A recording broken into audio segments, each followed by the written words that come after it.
अभी देखिए दूसरी बात मैं सुन रही थी, जो बीजेपी के प्रवक्ता जो 2022 की बात कर रहे थे, 2022 के चुनाव में जितनी बीजेपी को वोट मिले घोसी में, उससे भी कम वोट मिले इस साल अभी उपचुनाव में, घोसी उपचुनाव में उससे भी कम वोट मिले। वो भी वोट जो है समाजवादी पार्टी को आ गया है।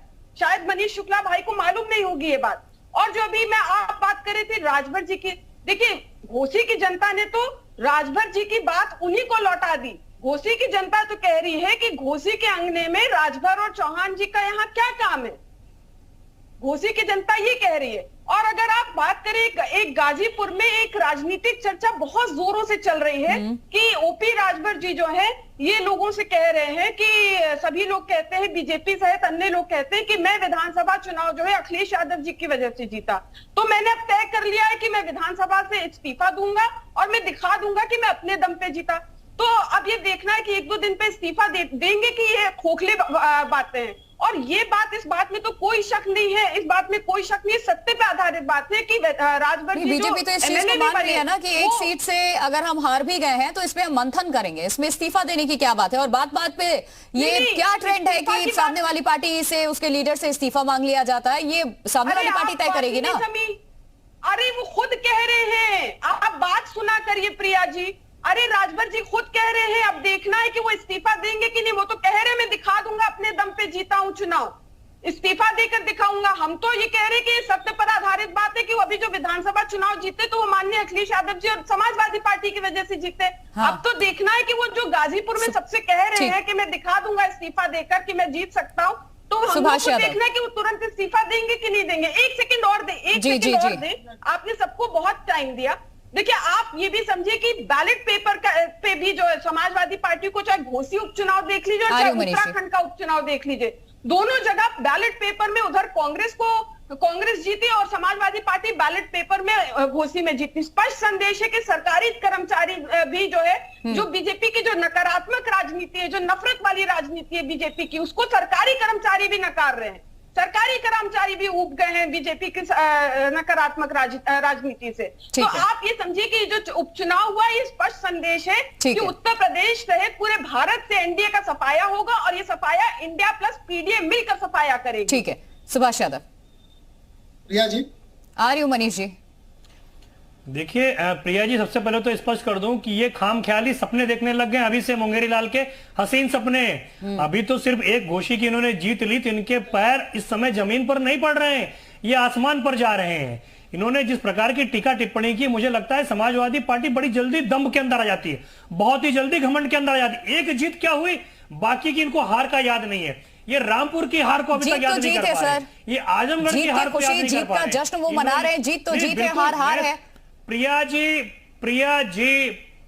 जी, मैं पूरी ईमानदारी से हार को स्वीकार कर रहा हूं और बिना लाग लपेट के, लेकिन सिर्फ एक ही जीत से अपने आप को घमंड के सातवें आसमान पर लेकर चले जाना जहां पे कोई अस्तित्व नहीं हो। इन्होंने मैनपुरी की 5 विधानसभा का जिक्र किया, इन्होंने खतौली की विधानसभा का जिक्र किया, लास्ट में इन्होंने घोसी की विधानसभा का जिक्र करते हुए बोला कि एनडीए को स्पष्ट संदेश चला गया कि आईएनडीआईए जीतने वाला है 2024 के अंदर। मेरी काबिल बड़ी बहन, 2019 से पहले, लोकसभा से पहले समाजवादी पार्टी ने बाई इलेक्शन के अंदर कैराना जीता था, गोरखपुर जीता था, इवन प्रयागराज की फूलपुर सीट जीती थी। तब भी आप लोगों ने स्पष्ट संदेश देने का प्रयास किया था कि 2019 के अंदर हम बहुजन समाज पार्टी से गठबंधन करके एनडीए को साफ करने का कार्य करेंगे। परिणाम क्या हुआ मेरी काबिल बहन 2019 के अंदर? तो खाम ख्याली जो आप ख्याली पुलाव पका रहे हो ना, ख्याली पुलाव पकाइए, क्योंकि ख्याली पुलाव पकाने के लिए कुछ लगता नहीं है। लेकिन अगर तथ्यों की बात करेंगे, युक्ति संगत बातें करेंगे, तो समाजवादी पार्टी का सुपड़ा 2024 के अंदर साफ होने वाला है। एक जीत से उत्तर प्रदेश की जनता भी देख रही है, जीत जीत होती है, हार हार होती है। हम हार स्वीकार करते हैं, उत्तर प्रदेश की जनता ने हमें जो जनादेश दिया, लेकिन जो अहंकार आपका दिख रहा है इस डिबेट के माध्यम से ही, वो अहंकार ही आपको 2024 के अंदर लेके डूबने वाला है। आप गफलत में मत रहिए। देखिए प्रिया जी, मैं 2 बातें कहना चाहता हूँ। ये कोई पार्टी है, अरे भाई, इनके विधायक सभा की बदौलत बने। आप कौन होते हैं? मुझे मेरी डिबेट में कौन से मेहमान होंगे, कौन सा गेस्ट होगा? सुभाष यादव हो गया सर, ठीक है। नाहिद लारी जी, ये आप तय थोड़ी ना करेंगी, ठीक है? मुझे बैठाने वाले नहीं बिठाने वाले, आप तय थोड़ी करेंगी नाहिद लारी, आप तय थोड़ी ना करेंगी। तथ्यों की बात करने एक सेकंड सुभाष यादव जी, हो गया सर। मनीष जी की बात को सुन ले आप। तथ्यों की बात करने की समझ मनीष जी की बात को सुन ले। नाहिद लारी, आप तय नहीं करेंगी मेरा मेहमान कौन होगा, मेरे साथ पैनल पे कौन बैठेगा। मनीष शुक्ला, देखिए ने कहा कि एक जीत मऊ घोषी की जीत से ही नहीं, केवल नहीं जीती है, हारी है भाजपा, बल्कि मैनपुरी और खतौली की बात थी।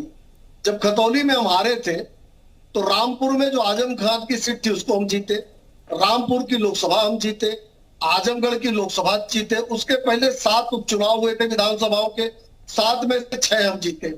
थोड़ा इतिहास को ध्यान में रखना चाहिए। तीसरी बात मैं कहना चाहता हूँ कि जब घोषी का चुनाव हो रहा था तो अखिलेश जी और उनके लोगों ने कहा था कि अगर हम ये चुनाव जीत गए तो जहां जहां हम ओम प्रकाश राजभर जी के आशीर्वाद से जीते थे उन सीटों पर हम इस्तीफा देंगे, फिर से चुनाव कराएंगे।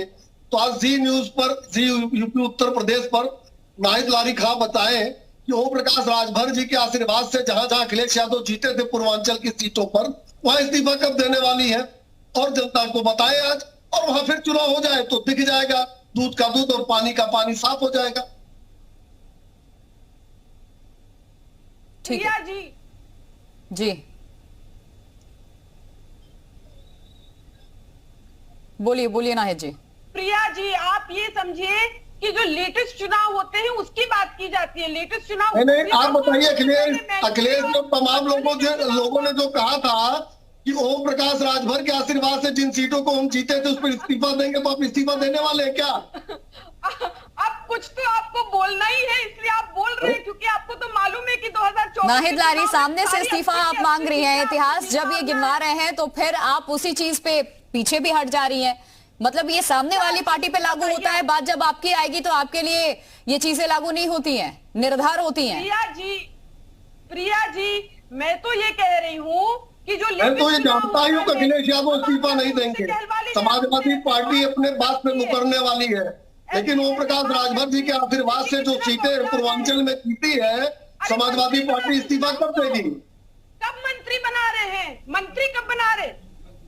अरे मुख्यमंत्री बना दीजिए, मुख्यमंत्री बना दीजिए। अपनी पार्टी के बारे में तो बताइए, इस्तीफा कब दे रहे हैं?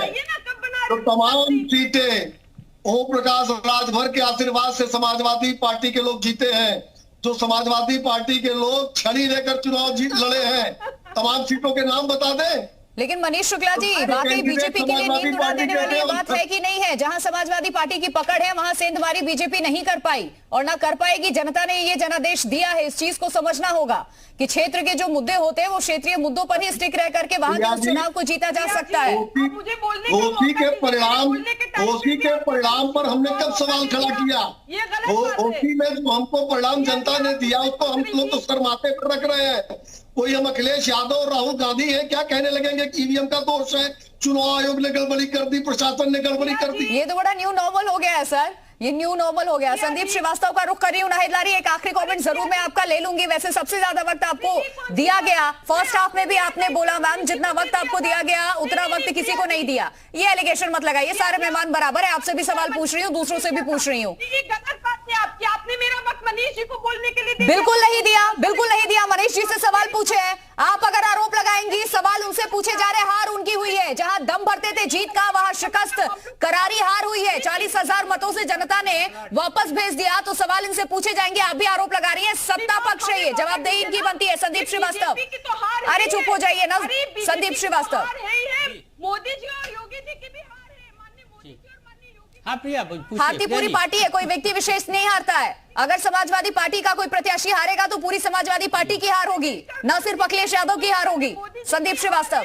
हाँ जी, एकदम आप बात सही कह रही हैं कि देखिए ये जो भी हार हुई उस हार को बीजेपी ने सहजता स्वीकार किया है, सुभाषपा ने भी सहजता स्वीकार किया। बीजेपी देखिए कहती है कि वो हारती है या सीखती, जीतती है या सीखती है। तो सीखने का प्रयास समाजवादी पार्टी ने ये उनको दिया है कि वो सीखें कि आखिर किन जगहों पे कमी रह गई, और समाजवादी पार्टी ने किन क्षेत्रों में, जो स्थानीय क्षेत्रों की आप मुद्दों की बात कर रही हैं, उन स्थानीय मुद्दों को क्या बीजेपी उस तरीके से नहीं हैंडल कर पाई जिस तरीके से उसको करना था, या जो भी उनके सहयोगी दल थे उन मुद्दों को वो नहीं ले जा पाए जनता के पास तक, जिस जनता को वोट करना था। तो ये बहुत अहम मुद्दे थे जिसपे समाजवादी पार्टी ने जो पीडीए अलायंस, जो उन्हें पिछड़े अल्पसंख्यक और दलितों को जो बनाया था, इस समीकरण को साधने में मुझे ऐसा लगता है समाजवादी पार्टी कहीं ना कहीं सफल हुई है। और देखिए पहले राउंड से इतना बड़ा स्टेप आपने उठाया है, आईएनडीआईए गठबंधन 26 दलों का गठबंधन बना है, उस वक्त में एक सीट भी मायने रखती है। हिलाल नकवी का एक आखिरी कमेंट, उसके बाद मुझे वाइंड अप करना होगा। ठीक है हिलाल जी। देखिए एक बात जो मनीष जी या सापा के जो प्रवक्ता है वो बार बार कह रहे हैं ईवीएम का दोष नहीं दे रहे हैं, ईवीएम का दोष नहीं दे रहे हैं। देखिए जिस तरह से प्रशासन ने काम किया था, पूरी तरह से भारतीय जनता पार्टी आश्वस्त थी कि जो उनके सीओ हैं, जिनके की बहुत से वीडियो दिखाए गए, उन्होंने कितने लोगों के आधार कार्ड रख लिए, उन्होंने कितने लोगों के जो वोटिंग कार्ड है उसको रख लिया, तो वो उसके ऊपर ज्यादा निर्भर कर रहे थे कि वो जो है वो इनको जिता ले जाएंगे। प्रशासन जो है वो अपने आप में सक्षम है जिताने के लिए। यहाँ पर बात इसकी नहीं है कि ये एक चुनाव है, इसका क्या नतीजा आया है, कौन जीता है कौन हारा है। हम मनीष जी की इस बात से पूरी तरह से सहमत है। चुनाव है, कभी कोई जीतता है कभी कोई हारता है, लेकिन एक बात निश्चित है कि जो सत्ता दल होता है अगर उसका कोई हारता है तो निश्चित रूप से इसके ऊपर बड़े सवाल खड़े होते हैं, क्योंकि जो सत्ता दल है उसने जिस तरह के अपने रिसोर्सेज का दुरुपयोग किया है, उसके बावजूद भी अगर हार गए तो ये रिसोर्सेज का दुरुपयोग किया सर, आज भी जीत गए हैं आप, उसके बाद भी ठीक है। एक आखिरी कमेंट नाहिद जिससे मैं ले लेती हूँ, 30 सेकंड का वक्त है मैम, उसके बाद मुझे माइंड अप करना होगा। यही रोना है ठगों के ठगबंधनों का। राजभर जी की हार या चौहान जी की हार ये कहना गलत है, बल्कि ये कहना सही है कि ये माननीय मोदी जी और माननीय योगी जी की हार है। अरे क्षेत्रीय चुनाव, उपचुनाव हुआ, प्रधानमंत्री कहाँ से आ गए इसमें? लोकसभा की सीट होती है तो बात समझ में आती, ठीक है, इसीलिए तो सवाल पूछा था कि आप जिस चेहरे को लेकर के बार बार समाजवादी पार्टी का ज्ञान है, आ रहे हैं, क्या यही वजह है? और यहाँ पर प्रधानमंत्री को आप लेकर के आ गई। हार अगर होती है तो पार्टी की, पूरी पार्टी की एक एक कार्यकर्ता की जिम्मेदारी होती है, उस हार का जिम्मेदार एक एक कार्यकर्ता होता है। जीत है तो जीत का जश्न भी वो सारे कार्यकर्ता ही मनाते हैं, मंत्री से लेकर नेता से लेकर के कार्यकर्ता। जीत का श्रेय सबको जाता है, हार का श्रेय भी सबको लेना पड़ेगा, मंथन करना पड़ेगा। बहरहाल मेरे पास वक्त इतना ही था। बहुत बहुत शुक्रिया आप सभी मेहमान मेरे साथ इस चर्चा में जुड़े।